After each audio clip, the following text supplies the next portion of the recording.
এই যে ডলফিন লাফাচ্ছে। ভারত মহাসাগরের একটি দ্বীপরাষ্ট্র মালদ্বীপ। মালদ্বীপেও ছোট, ছোট অনেকগুলো দ্বীপ আছে, কিংবা প্রাকৃতিকভাবে না হলেও আর্টিফিশিয়ালি তৈরি করা হয়েছে পর্যটক আকর্ষণের জন্য। তো এটা হচ্ছে স্যান্ড ব্যাংক মালদ্বীপের। আর এখানেই প্রচুর ডলফিনের দেখা মেলে। আমরাও লাফালাফি করে দেখলাম ডলফিনের।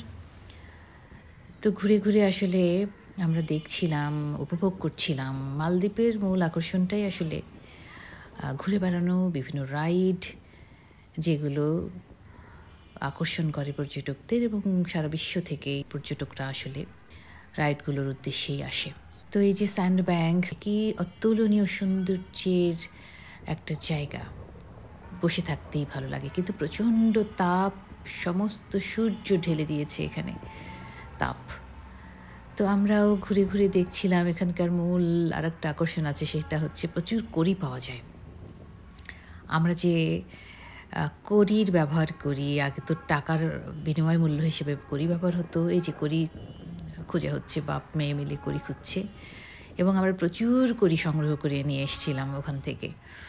তো তারপরে যেটা হলো, আমার পকেটের মধ্যে অনেকগুলো কড়ি ভর্তি ছিল, অনেকগুলো ছোট ছোট সুন্দর সুন্দর ঝিনুক ছিল। তো আমি যখন ট্রলারে বসলাম, কিছুক্ষণ পর দেখি একটা নড়াচড়া করতে করতে একটা পড়ে গেল পকেট থেকে। সবাই টের পেল যে ওটা আসলে জ্যান্ত ঝিনুক ছিল। ভীষণ সুন্দর একটা ঝিনুক, ভীষণ দর্শনীয় একটা ঝিনুক, এবং ওটা জ্যান্ত ছিল। তারপরে সেটাকে আমরা আবার সমুদ্রে ফেলে দিয়ে আসলাম।